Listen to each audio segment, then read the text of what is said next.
Jewish Insights with Justin Pines on JBS is made possible in part by the clubs at Pearl River, New York, luxury rental communities for ages 55 and better, and the B.L. Manger Foundation.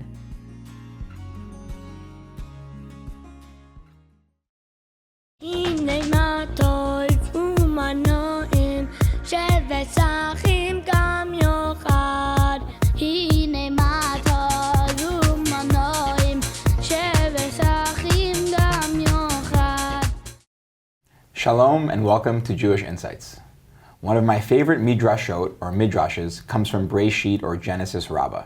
Let me unpack that sentence for a second. So a midrash is a rabbinic interpretation of the Torah. We assume put together around 500 CE, probably going back a few hundred years earlier, where the rabbis kind of add flavor to the Bible so we can understand it. The most famous from this one, from Breshit, from Genesis Raba, is not the most famous, but one famous certainly is the story that you may know of Abraham smashing his father's idols en route to breaking out from the family and becoming a monotheist. So in Genesis Raba, in this midrash, there's an amazing midrash that says the following, that each of the avot has special powers. It doesn't say that, that's the background, but it says the following. We know that Abraham is chesed, Abraham is kindness, and so Abraham, in his pursuit of trying to be a more kind person, says to God, when people come into my home, a father and a son, I don't know who to give respect to first. I don't know how to respect the father because everyone looks the same. Apparently, before this time, everyone in the Torah times looked the same. There was no old age. You just one day died. And so God says, I love this idea. I'm going to begin with you. And Abraham is the first person in the Torah to be listed as old, that Abraham was old. And that's how he's able to create kindness for others. His son Isaac, Yitzchak, he represents din, the idea of strict justice, the idea of recognizing that there is a law above us and that we have to behave in a way to reflect that law. And so Isaac asks of God, there's no way for people to recognize when they're doing something wrong here. Could you give us suffering? Could we have some kind of feedback system where I learn if I did something wrong and then I can choose to do teshuvah, to repent? And so God says, I love this idea. Isaac, we're going to start with you. And we read that Isaac becomes blind. And then we turn to Isaac's son, Jacob, or Yaakov. Yaakov represents emet, truth, the idea of bringing together multiple sides of a coin and making them all come together in a balanced way. And so Yaakov says to God, today, in these days, people just die suddenly. Could you give us illness? Could we have an opportunity? Could I get a heads up before I'm going to die so I could put my life in order, so that I can create peace among my children? And we read there that Yosef was told that his father, Yaakov, was sick. So Yaakov is the first person to become sick. Rabbi Eliyahu Dessler, in his book, Michtav Eliyahu, which is translated as Strive for Truth, writes the following, that basically having the opportunity to put your affairs in order is a core element of truth, of living a life of truth, of emet, because you're recognizing all these different parts, and actually spending the time to do that work creates peace. And we can imagine that practically, right? Creating an opportunity for your children to know what you want for your end of life, for how they're going to interact with each other, living will, ethical will, all those pieces, that leads to peace. Unfortunately, not everyone gets the heads up today. I mean, even if they do, often they don't want to think about death, and they don't want to spend time preparing for that death. And so today, I'm joined by Rabbi Dr. Shlomo Brody, who, among many things, has emerged as someone who's really not only become an expert in this area and leading an organization in this area, but is really leading the charge for people to think about these questions more meaningfully in a way that doesn't give them, let's call it the heebie-jeebies, for lack of a better term. He's the executive director of Ematai, maybe he'll say why it's called that when we chat in a moment, which is an organization dedicated to helping Jews navigate dilemmas regarding aging and end-of-life treatment using Jewish wisdom and halacha, Jewish law. He previously served as senior Rebbe at Yeshivat HaKotel in the Old City of Jerusalem. If you know it, you know it. And he is a columnist of the Jerusalem Post. He is also the author of Ethics of Our Fighters, a Jewish view on war and morality, as well as a Guide to the Complex, Contemporary Halachic Debates, which was a National Jewish Book Award winner. He's been published widely on our topic today, including his article in the Shalom Hartman Institute's Sources Journal with the title Mortality. And I will just add that he writes beautifully. It's poetic. His framing for things is like succinct and really brings it all together beautifully. And so look him up, find his writings, follow him on the Jerusalem Post, and with that, welcome. Great to be here. Thanks so much. Sorry for the long introduction. I'm very excited about this topic, if anyone could ever say that. But I'm interested in this topic, let's say. And why don't we start with, actually, let's start with you. Tell us a little about yourself, because, right, we can talk about why people don't want to talk about this, but certainly you've chosen a path that has led you to be talking about very difficult things. How we think about end of life and prepare for end of life. How we think about fighting a just war in the trenches and doing that research. Give us a little bit of the background on the journey that took you to where you are today and your interest in these areas. Yeah, it's you're right. There are difficult topics. I think I was blessed to have been raised by wonderful parents, including my father, who was a bioethicist, professor of ethics. I like to tell people, which is actually true, my bar mitzvah drasha, which is related to Parshat Noach, the beginning of the Bible, was about abortion and suicide in Jewish thought. No. I'm telling you, it's God. true. I found the drasha recently. My father has since passed away, but recently I went to my mom, so how did you let him get away with this? Yeah, right? I don't understand. Did he write it for you? Or he was like, we learned it together. He's like, let's talk about abortion. Yes. In preparation for your bar mitzvah as a 13-year-old. And who would have known, right? This sort of got me ready for later in life.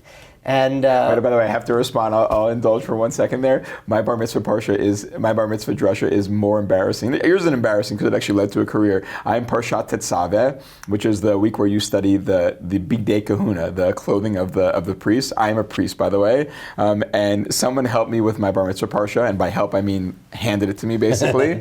And this was in 1996, and my bar mitzvah drasha does not mention anything about priests or priest clothing, which is literally my heritage. It's about Soviet jewelry, and we're in 1996.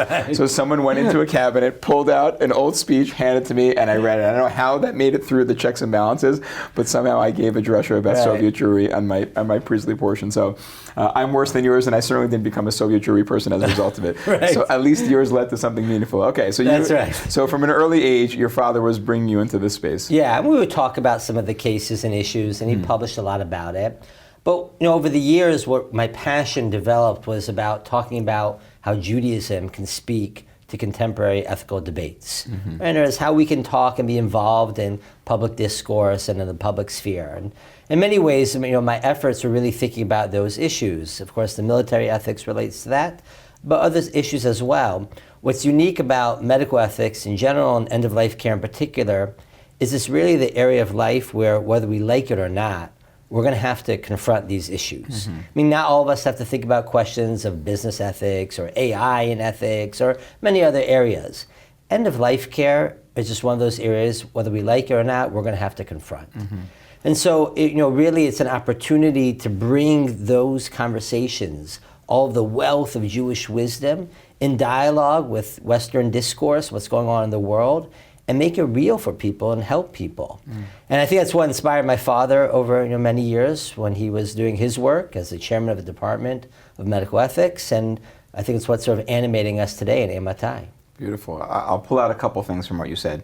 The first is this reminder. I know a lot of people think Jewish wisdom is here to tell us about Shabbat candles and Hanukkah candles and keeping kosher and those kinds of questions, and reminding us that Judaism has core, amazing wisdom to share on every aspect of life, but certainly this one. I'm a Musar guy, so I usually think of Judaism as informing our actual ethics, like being more patient in our relationships, and this is ethical end of life, what you're adding. I will say this is one area where people often, unfortunately, we've had several deaths in our community in the past few months, where you hear over and over from people that the post-life part of Judaism is top-notch. Shiva, the funeral, Shloshim, all those elements are so powerful, and people really are always saying, I'm so thankful to be part of the Jewish community when I think of what happens after you die. And I know you're kind of saying, hold on a second, what about leading up to the death? So speak to that a little bit. Yeah, I mean, we do mourning really well. Yeah. Right? Mourning, we've got this covered. Yeah. And people love, love isn't the right term, but people find very meaningful Shiva and, Yizkor, prayers, memorial years, whatnot. We do that well. When it comes to mortality, it's one of those things where people, they don't like talking about it, and they don't think it's a Jewish thing to talk about it. Right. And so part of what we try to do at Ematai is to say, listen, we as Jews have what to say about this issue, both in terms of broader public policy issues, which are important, but also just on the case-by-case individual level. And you can find a wealth of wisdom in confronting mortality from our tradition. So let's make that wisdom accessible and try to get people to think about these issues in a meaningful manner. We call the organization Ematai from the teaching of Hillel in the Ethics of Our Fathers, not Ethics of Our Fighters. Sometimes I get a little confused by my book title, but from Pirkei Avot, Ethics of Our Fathers, where he says, Im lo achshav Ematai. If not now, when? So we're trying to upstream some of those conversations, so that way when we have to confront mortality, which we all have to do, we'll be informed by Jewish teachings on these topics. And so, I don't know how to ask this question. On one hand, I want to ask, like, why do you think people don't want to talk about death? I guess I'll compound the question and say, does Judaism want to talk about death? Yeah. You know, I think of, you know, you're right in the Sources Journal article around these, you know, people running out for Yizkor. You know, if you're not required to be in for Yizkor, the memorial prayer we say on the key holidays, you should leave the room. In Deuteronomy, Devarim, at the end, we have the Tochacha, the list of curses, and it's like, we say it low, we read it quickly, you know, no one wants to get that aliyah. Certainly, I've been in many circles where people don't want to talk about death, lest we bring the evil eye, that kind of thing. So, what is Judaism's take on this? Well, part of the reason why we don't talk about it's a natural human phenomenon. Right. I mean, the fact that some people whisper cancer still, right, that's not just a Jewish thing, right? That's a thing that everyone has. And in different cultures, though, can either help alleviate some of that stress or add to it. Now, in our tradition, because of some of these customs, people feel like, oh, we don't talk about this in our tradition. We don't talk, it's going to bring the evil eye, or it's just, you know, that type of thing. It's not appropriate. And, you know, I remember once I was spending Shabbat in a certain community, and I started talking about my work, and someone said, you know, like, oh, we don't talk about this on Shabbat. And I said to him, but if I come on Tuesday, will we talk about it then? He's like, no, not on Tuesdays either. So I'm like, what about Thursday afternoon between 3 to 3:30? He's like, I'm busy, right? In other words, he just didn't want to talk about it. And the truth is that when you look in the Bible, there are a lot of stories about death. Right? You talked about beforehand, Yaakov, Jacob, right? This end period of his life at the end of book of Genesis. That's a crucial teaching. We have the death of Moses, we have the death of Aaron, we have the death of Miriam. I mean, the Bible doesn't shy away from talking about these issues. And the truth is that in our rituals, in our prayers, every morning, one of the things that traditional Jews say when they wake up acknowledges the fact that this day is a gift from God, because at some point, He's going to take our soul away from us. And so I think actually Judaism is not afraid of confronting mortality. And once you understand that, then you start seeing all sorts of different ways and places how the idea of meaningfully recognizing the limits, the finitude to our life can actually contribute a lot of meaning to the way that we live on this earth. Beautiful. You're bringing up a few different things for me. One is, right, is it a sense that it's a modern sensibility and we just, no one wants to talk about death? Or is it like there's some spiritual thing where you don't want to bring up the evil eye on some level? It sounds like you're saying it depends on the person a little bit, and also we should be aware. But okay, so let's say people are willing. They're willing and open. They're listening to you for a little bit. What are your steps for how does one begin to confront mortality?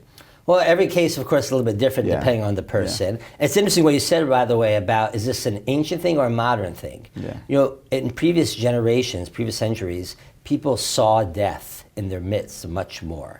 Today, much of death takes place in hospitals and whatnot. And so, you know, we don't see it the same way. I think it's actually interesting that we've seen that post-COVID and also the war in Israel, people are more willing to confront mortality in some ways because they're seeing it more. Right. And that's, of course, a tragedy. But I don't even want to call it a silver lining, but one of the outcomes of that is people recognize, you know, especially during COVID, who knew what tomorrow was going to bring? Right. And so that makes people a little more open to asking certain questions. And you know, some of the things we try to get people to talk about is, do you have your affairs in order? You know, does anyone know where the bank account is? Do you have life insurance? right? People like your and I age with young kids, very, very important. By the way, if you're someone older watching this show right now, you should be asking your kids, do they have life insurance? Right. Because if God forbid something happens to them, you're in charge now, right? In other words, that's an interesting point. Wow. You know, so people have to think about that. But beyond the to-do list, it's also when you realize that life is finite, that your time on this earth is limited, you start to recognize, well, what do I want to prioritize my commitments to?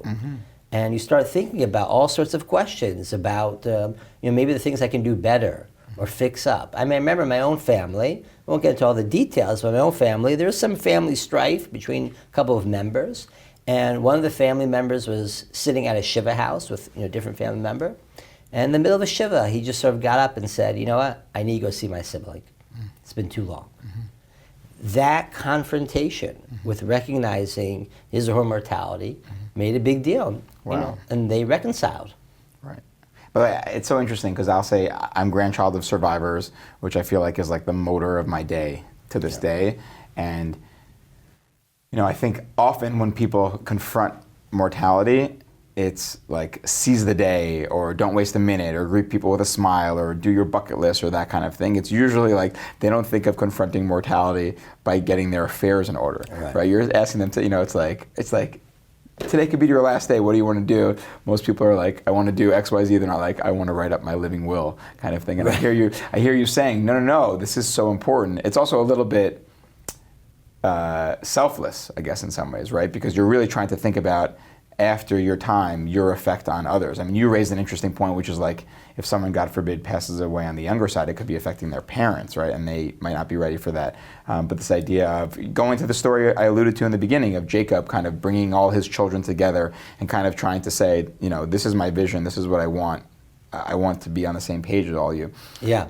There are a lot of different ways of confronting mortality and making that meaningful. Yeah. There's an app, actually, I think it's called like We Croak. Okay. And it sends you like 5 times a day, random times during the day, today might be your last day, right? Or make the best of the moment, Right. I don't encourage people to go like to that. I don't think that's what we really need in life. I mean, if that's, that's what you want, go for it. Right. But I do think that there's something meaningful about thinking about different ways. And sure, some of it's the bucket list. I like to have this experience in life. Yeah. And I love to see the Himalayas, or I love to see the Alps, or whatever it might be. Sure, go for it, But part of it's also saying, okay, what do I be committed to? Right. And that, I think, is one of those areas in which, if we recognize the fact that we have to make the most of life, which is a gift. I live in Israel. We've been confronted right now with a lot of death. Young people. Young people dying. And we all saw this during COVID all around the world. Who would have thought, a couple of years ago, this is what's going on? So we need to recognize the fact that these things can happen. Right.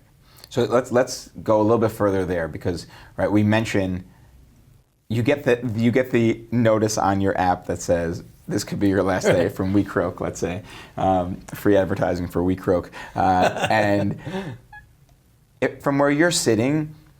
How is the Jewish response to that notice different than a typical response? What is the Jewish, bring me into the Jewish teachings or practices that really help people think about these questions? Yeah, there, of course, all humans in one form or another and cultures think about this issue.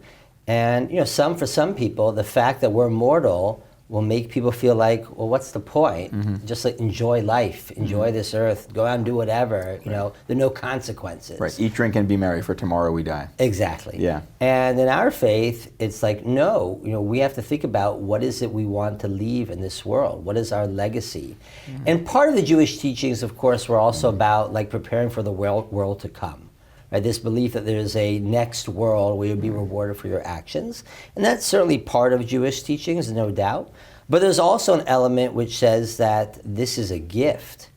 And this gift is therefore a responsibility. And so we have to think about, well, what are the actions that we want to do? What type of impact? And I think one of the most important teachings that we actually have is that your actions impact the world even after you die. Because a lot of times people feel like, well, no, your actions stop. Sure. But we actually can understand, I think, that the consequences of our actions can impact a lot of people. Of course, with our families, if we have children, if we're blessed with children, our communities, legacies we leave to this world. I mean, even something, if you were nice to someone on the street today, right? Who knows what'll be tomorrow? But you created a vibe that can go on for quite some time. That's a very powerful teaching, which helps people understand that there's an afterlife to our actions, even after our life. Beautiful. Actually, I often teach from Sanhedrin the story of when they warn the witnesses that every life is, created in God's image. Rabbi Yitzhak Greenberg says that we learn from that each human is unique, equal, and infinitely valuable. And then often when I'm sharing the idea of infinitely valuable, I'll say, why is a human infinitely valuable? And people will say, well, because you could have kids, and they could have kids, and they could have kids, which is one aspect of it. But the other aspect, of course, is what you're laying out, which is recognizing that, I think even from a physics perspective, every action has a reaction. So any Mr. Schweber, high school, 2001, recognizing this infinite effect that comes with each of your actions as well, and that they go well beyond you. Okay, great. So I hear you saying, put on your legacy hat. You want to think about mortality from a Jewish perspective. It's not like I am for myself and only for myself, and when I'm done, it's not my problem. Everyone else will figure out their finances. Everyone else will figure out, someone will bury me and figure it out. It needs to be, God forbid, I should say, it needs to be this sense of thinking about our legacy in advance, and there's probably, I guess, different areas of legacy, and also how far do we go, right? I think you cite one of the sources that one of the rabbis says we should dig our own graves, like something along those lines. From where you're sitting, someone sits down with you for the first time. I sit down with you for the first time. I've spent 0 seconds thinking about my legacy.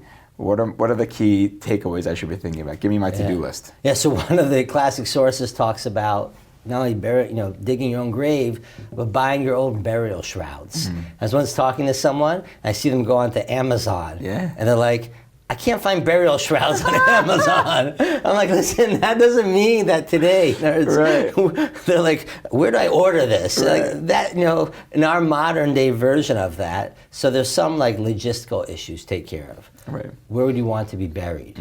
Well, you should actually purchase that burial plot. You should let people know where to find the deed for that. Yeah. By the way, it's cheaper when you buy in advance too, which is no joke because these things actually cost money that they need to be taken into account for. Right. So there's some types of lists. We actually have on our website, we call it plan what you can. There's some things which you can plan. Plan what you can. Okay, I like that. Right? So you can plan where you want to be buried and purchase a burial spot.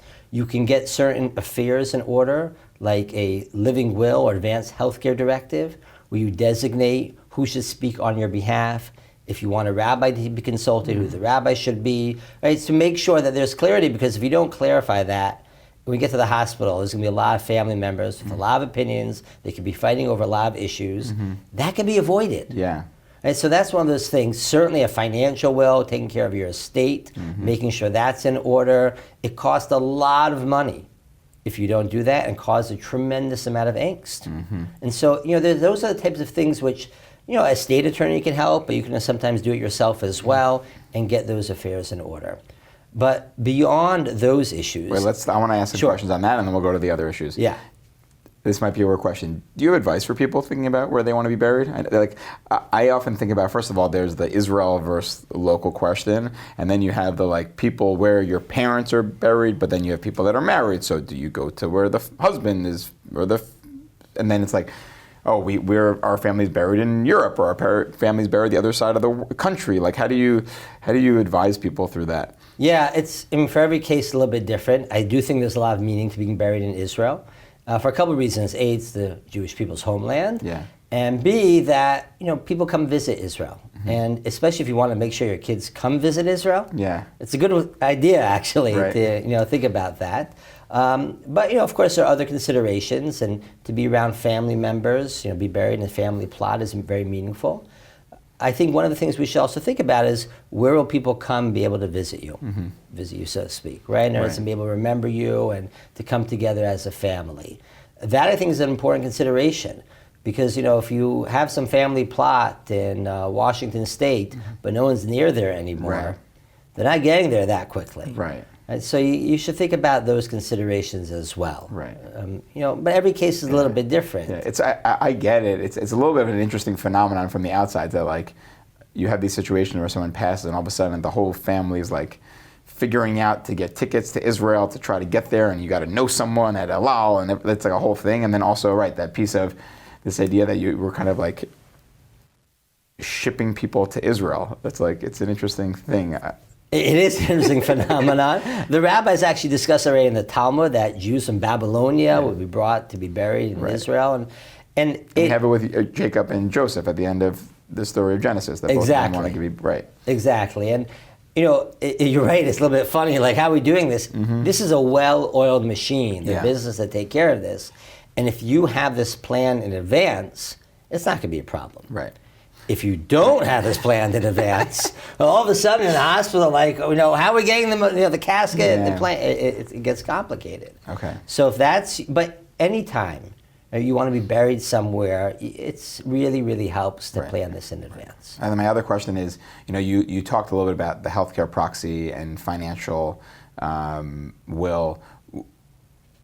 What's your thoughts also there? Because there's sometimes, you see in the movie sometimes there's like the big reveal, let's say, is the idea that people should kind of establish those and then sit with the stakeholders and be like, God forbid something happens, the kids are going to so-and-so, sorry so-and-so, or like, I actually want this one in charge of my healthcare, not you. Like, that's another, it's hard enough to do this work, and then you're encouraging people to have those difficult conversations as well, I assume? Absolutely. You're not doing anyone a favor to have the surprise in the movie. Yeah. We see actually in the movies it doesn't work out that well either, right? There's always, but if you've got some form of financial estate and all of a sudden someone's being left out or someone's being favored, whatever it might be, if you don't tell people that in advance and talk that through, that's going to be a very hard pill for people to swallow. Wow. And the same is true when it comes to what I think is a really critical document, which is these living wills or advanced healthcare directives. In my own organization, we have one that's sensitive to the needs of the Jewish community. You can find it on our website. But whatever document you use, you have to designate there who's going to speak on your behalf. Right. Now, the last thing you want is the moment of truth come. Mm-hmm. Let's say you got a couple kids around, and one, let's say the daughter, whatever it might be, is designated, and all of a sudden, like the other kids are like, why you? Yeah. And we've had this in Ematai. We have this 24/7 helpline, and people will sometimes call us. And I had a case once where a woman called me up and said, my mom designated me to be her power of attorney for healthcare matters. She didn't tell anyone that. And now my brother is really upset. And it's causing a lot of strife between me and my brother, which was totally avoidable. Right. We were able to walk them through it and sort of patch things up. Totally avoidable. So plan what you can, meaning there are things that you can actually orchestrate to make sure. Same thing, by the way, with regard to, let's say, life insurance or disability insurance. I remember I was once invited to be a scholar in residence at a certain community, and the rabbi said, I want you to speak about the Jewish obligation to buy life insurance. So I said to the rabbi, you're setting me up for failure. This is like a boring thing. You should all buy life insurance. What gives? So he says to me, I want you to know, in our community, which I won't name, we've had 5 breadwinners over the last 2 years who've died suddenly in their 40s. They didn't have life insurance. And now there's over $1 million line in the budget to deal with day school tuition, helping the families, all sorts of things, which could have been avoided. Mm-hmm. So you're going to speak about this when you come to our community. So we worked it out. I gave a plan what you can, lecture and broaden it out. He was totally right. Right. You got a tough job, man. You're telling people, prepare for death, which no one wants to talk about. When you make plans for death, talk about the people involved so they don't get upset.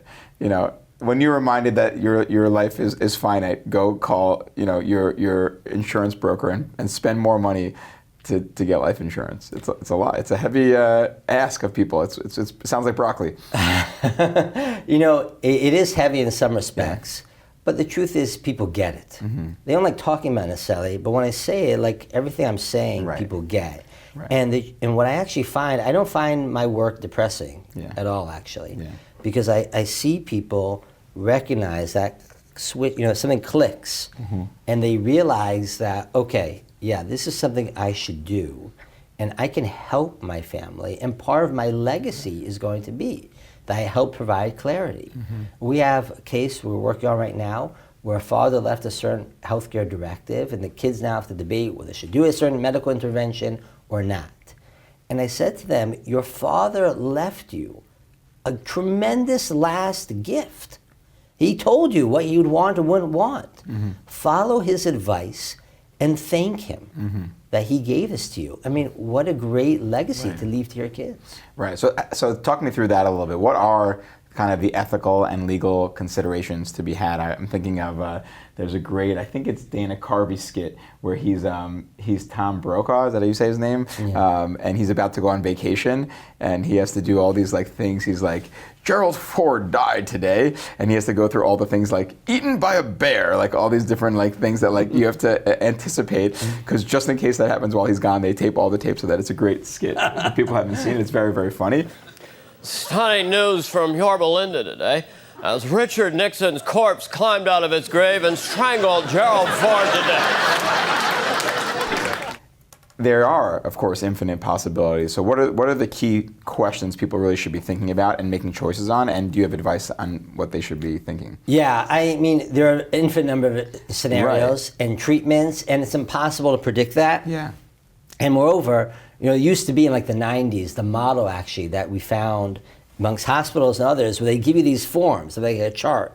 If X, Y, or Z happens to me, and they detail, like pretty detailed. If a bear maws my arm. Yes, exactly, right? And then it'd be like, do A, B, or C, or D, and like they'd be, or don't do.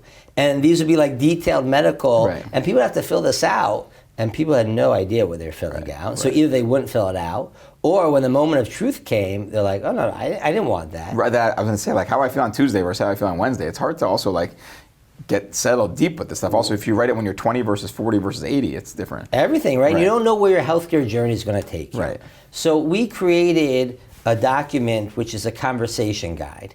And the guide is meant to help people talk about their general values and preferences. Sort of how they look at pain and risk tolerance and sort of decision-making preferences, and talk a little bit about what they're angst about the physical and social independence, but not get into the details of if this happens, do or don't do X, Y, or Z. And the reason why we follow that model is partly out of consideration for Jewish ethics, because we don't want people to put into a legal directive a decision which might be inappropriate ethically in a given moment, but also because in the medical world as well, people have recognized that model, the old model, didn't make a lot of sense. And someone records that conversation? We have a document, and you can fill out the document. More important than anything is just to talk about these issues. But with who? With the power of attorney, with your loved ones, with your family. And then they're meant to kind of give over what you shared in that conversation. That's right. And when the time comes, the moment of truth, if you can speak for yourself, you'll speak for yourself. But if you can't? If you can't, and it's such a gift to families, because so many times people call me up and say, I need help. And the first question I always ask them is, well, what do you think, your brother or your mom or your dad, what would they have wanted? And like, well, we never talked about it. Right. And that's sad. And I try to compare it, pardon the crude example, but I try, not so crude, but I compare it to the conversation we have with our children about sex. None of us really want to have that conversation, but you really want to have that conversation in a controlled environment, much more than you do when you walk into your kid and see them doing X, Y, or Z, right? That's like an awkward thing. And the same thing is true here. Once you start speaking about it in an open and loving manner, it becomes easier to continue talking about it as things progress. Right. That's tough. I mean, I'm thinking of even, when parents says one thing to one kid and another thing to another kid, it's a conversational, but you're saying you're trying to capture the essence of this in some way, and I guess you're also going to say you should revisit the conversation several years later. 100%, right. To see where you feel. And it's important to make sure, you've talked to the various people together as much as possible. We had a suggestion that, Thanksgiving dinner. What are you going to talk about? American politics? That's not going to go well.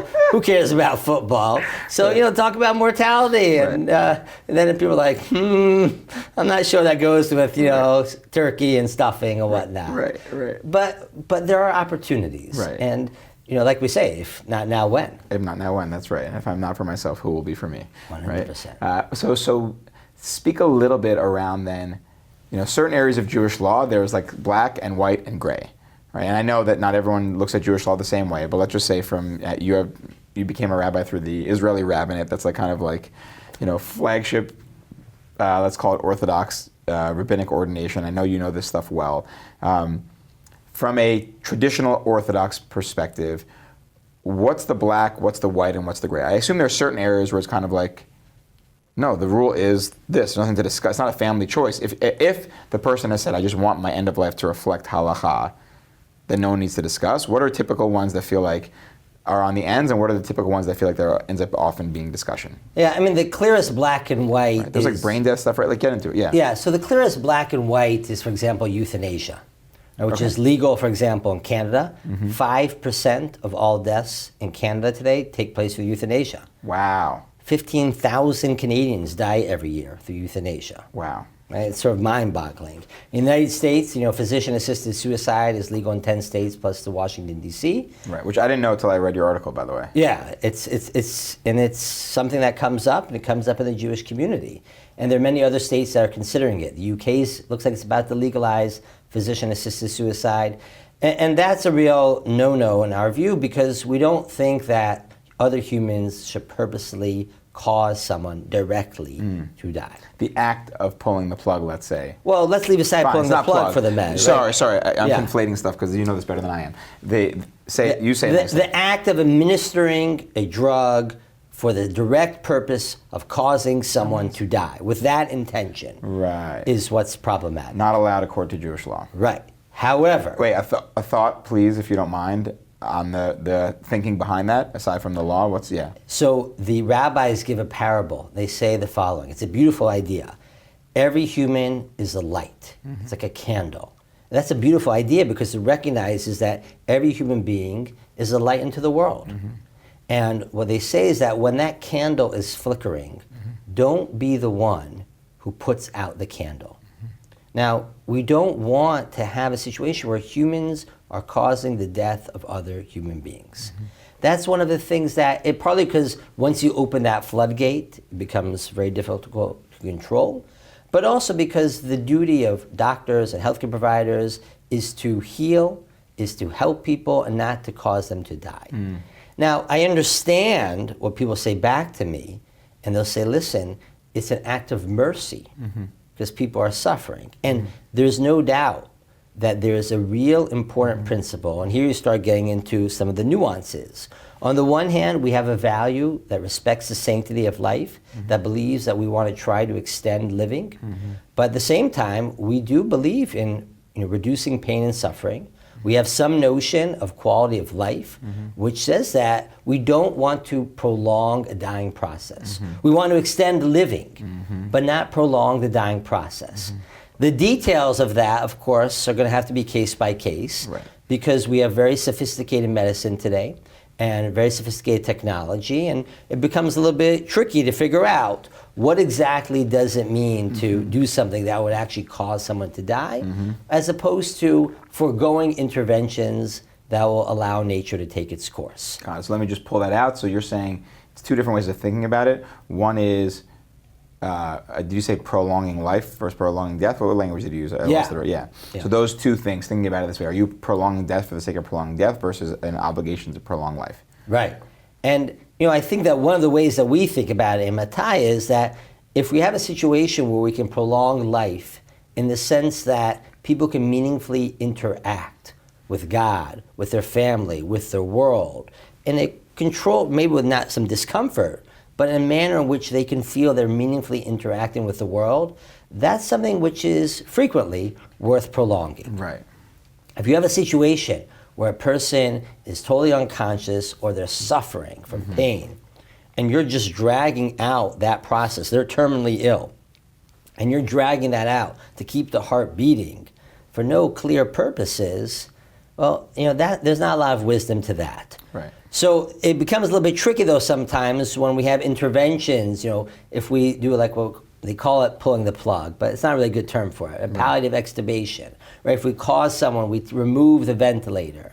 Sometimes that will lead to a person dying immediately, and we might want to avoid that because we don't want to put out the candle, so to speak. Too close, yeah. But there are many other things that we can think about. Every case is a little bit different, in which we'll say, okay, we're going to forego the next treatment or the next intervention and allow nature to take its course. And I think that balance of values, I mean, Judaism, when it comes to ethical issues, has a multi-value framework in which we think about how to implement sometimes competing values, all of which are dear to us, in a way that makes sense in a given circumstance. And so that's part of the challenge, and case by case, we're able to help people in thinking about these issues. Got it. A few things. One is an implication you seem to make there was the sense if they can, and you made, have a relationship with God, with their children, that kind of thing. What about on the side of the spectrum where the degenerative situation is brain-based, right? They have intense dementia or something where it feels like they're a shell of themselves, God forbid, and there's really no way to connect. Of course, you never know, right? I guess it could be that they're hearing things that you don't realize, but, organs are working great, it seems. How do you think through that type of case? So it's a complex case. Dementia is complex in its own right. We're of the view that when a person has advanced dementia, right, they're really no longer able to really seemingly understand where they are, they don't recognize their family members and whatnot. The purpose of extending life through medical interventions then isn't totally clear. And therefore, it might be a situation where you have an amount of choice to say, okay, we're not going to kill the person, God forbid, but we're going to forego, we're going to withhold additional interventions, maximize their comfort, minimize pain, of course, and allow nature to take its course. Now, every case is a little bit different, sure, right, in terms of how we implement that. But we're of that opinion. But you know what, I have to tell you, Justin, it gets very complicated for families to make those decisions if they haven't talked about beforehand. Right. And so one of the things I always recommend people, dementia, whether it's Alzheimer's or other forms of it, is a very common phenomenon. And as soon as you get that diagnosis, I know it's not easy, it's super important though to talk about as these things progress, like mom, dad, or your brother, sister, whatever it might be, what would you want? Because if you don't do that, if you don't create a power of attorney at that moment, it becomes so much more difficult later on to deal with these issues.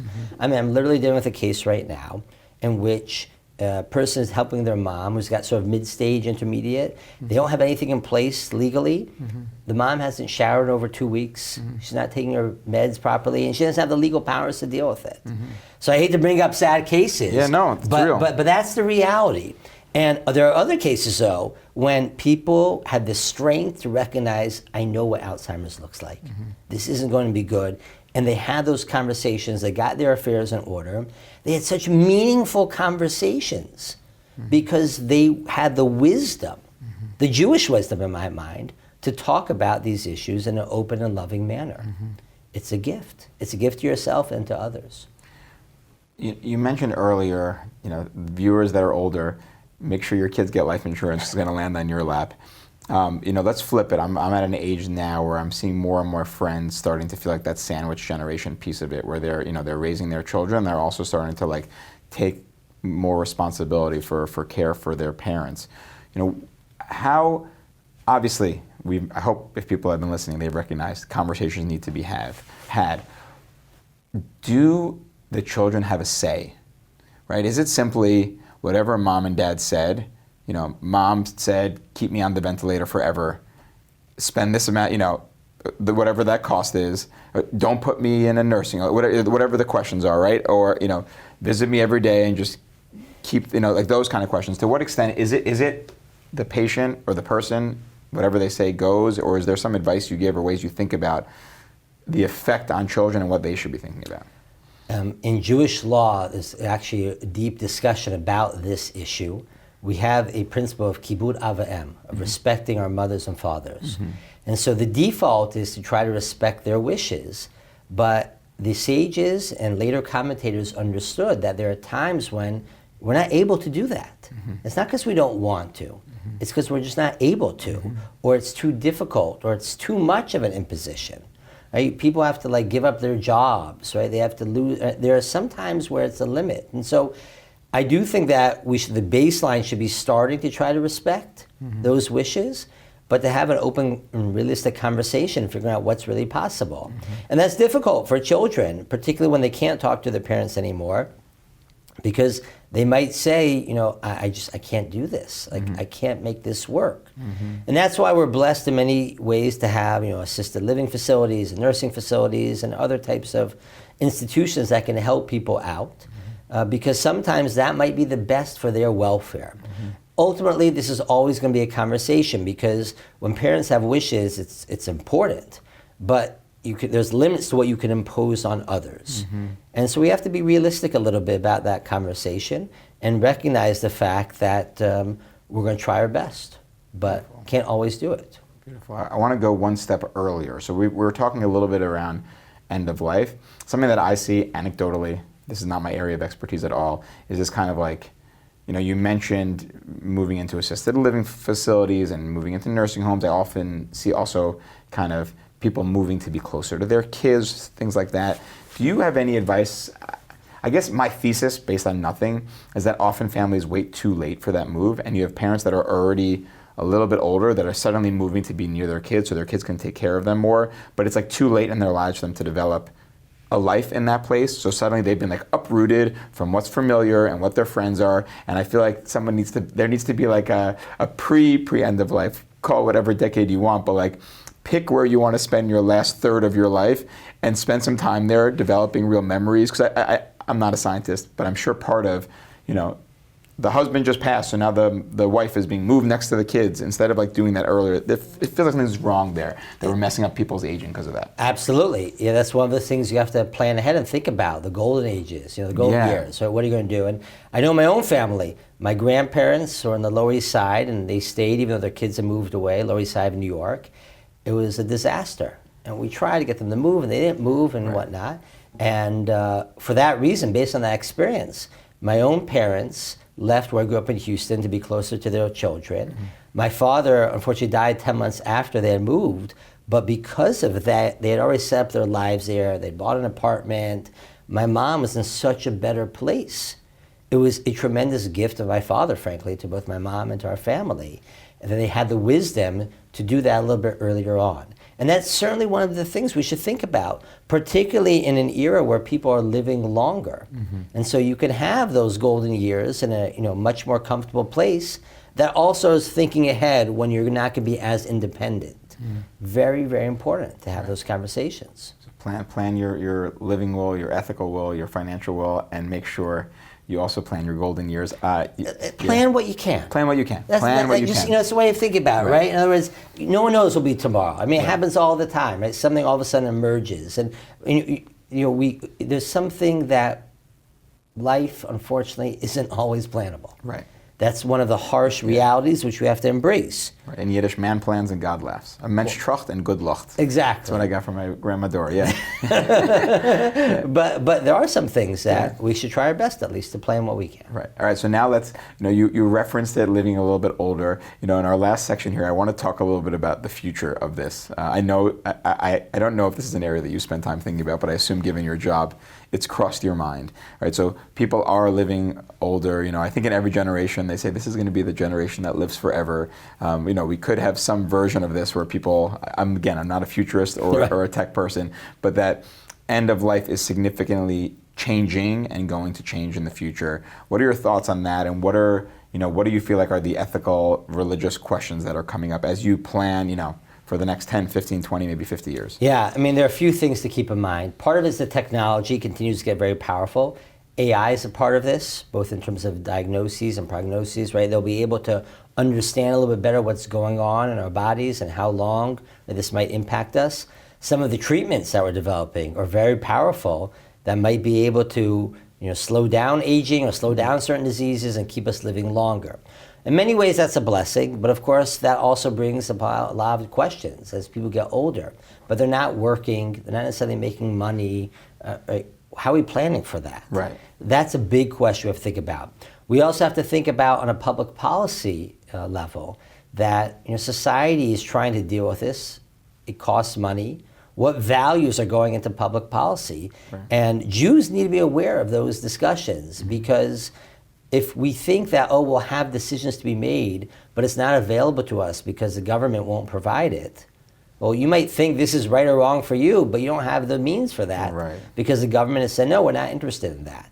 So it's very important for us to be, keeping this in mind. I mean, I think that some of the questions that I deal with, of like the debates, what should we do, the medical uncertainty, that could evolve, because it could be we'll be smarter about knowing, will this treatment work or not work? And what's actually going on in their heads, yeah. That's right. And so, that might be helpful. That's part of what some people think.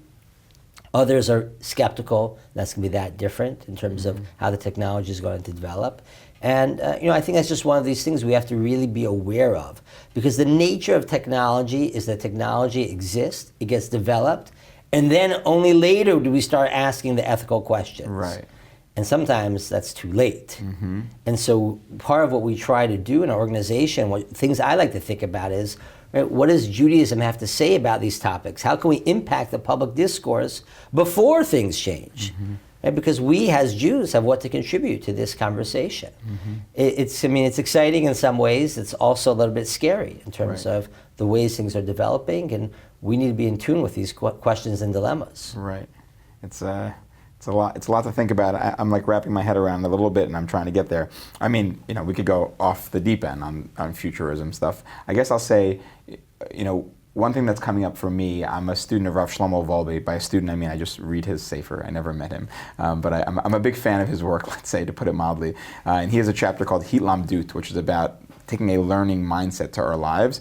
And the chapter ends very powerfully by saying, we don't die, we learn how to die. And what I think I hear you saying is that really in almost all stages of our lives, which is not only just planning, but like learning and preparing for the next stage, right? Because I think back to my school years, and there's, you're preparing elementary school for middle school for high school for college for your job. Maybe you're preparing for retirement in some way. But I think you're saying the same way someone's spending like hours putting together a resume to get into a university, are we putting the same type of effort into planning for the golden years, let's say, or planning for end of life and having those conversations? Yeah, I don't want people to be depressed from this conversation. I know. Sense. To the contrary. Part of what we're trying to argue is say that let's take advantage of this recognition of our mortality and make it meaningful, and see the benefits of that, of living a more meaningful life in the face of this mortality. Right. And I don't want people like every day to like be checking their life insurance, right? In other words, you have this meeting, you purchase those things, you figure out what you can afford and what you need. Right. And then you're set, right? Then you get yourself set up, right? I mean, of course, you always have to review occasionally things, but I don't mean to suggest like every day you have an app that tells you, what have you done to prepare for your death today? Right. But there is like, even this image of sitting down with your family and laying out your choices and why, both in terms of your personal care and also the way you're thinking about each of their role in that. In theory, I mean, those are hard conversations for anyone to have about anything, right? Yeah. How many parents sit down, or families, and say like, here's all the stuff going on in our family, let's talk it out and make sure we all get on the same page. Right. And now we're saying the stakes are high. Go do that work, bring everyone in to have that conversation. Right, but just recognize if you don't have the conversation, you're kicking the can down the road. It's going to be worse. It can be much worse. It's about preparing for the world to come, if you will, right? The world to come is in this world. The world to come in this world after you're gone. I'm going to use that. Very good. There you Very go. Good. But from you, that's high praise, because I feel like you have a lot of good one-liners in your articles. Can you prepare for the world to come after you're gone? Wow. All right. I'll plug the book. Give me a sentence just. Why do you see these things as similar? Ethics of our fighters. You're spending a whole, you're working on how to think about fighting ethically.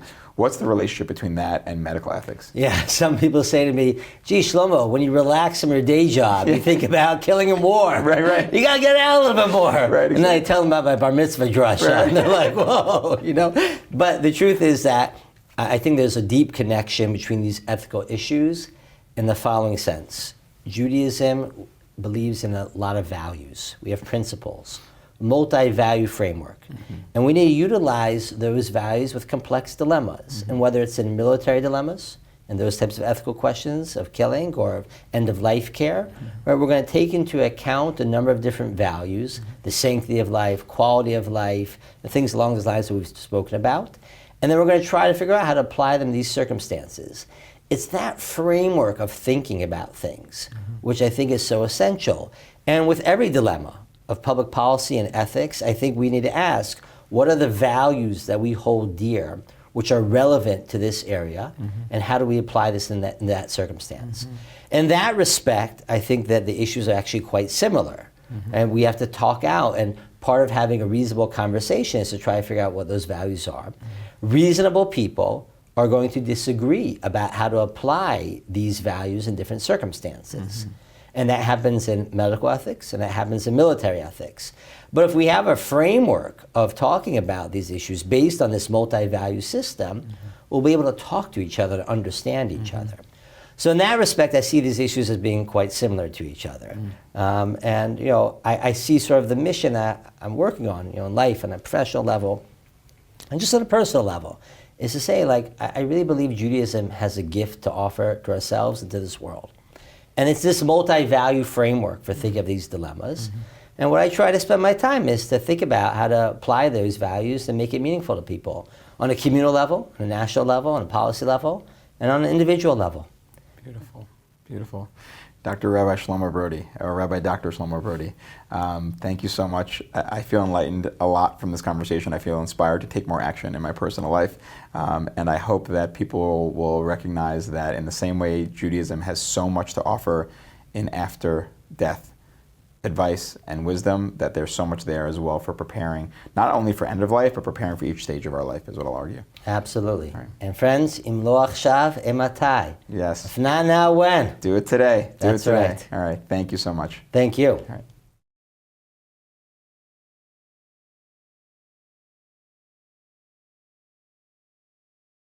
Ay, ay, ay,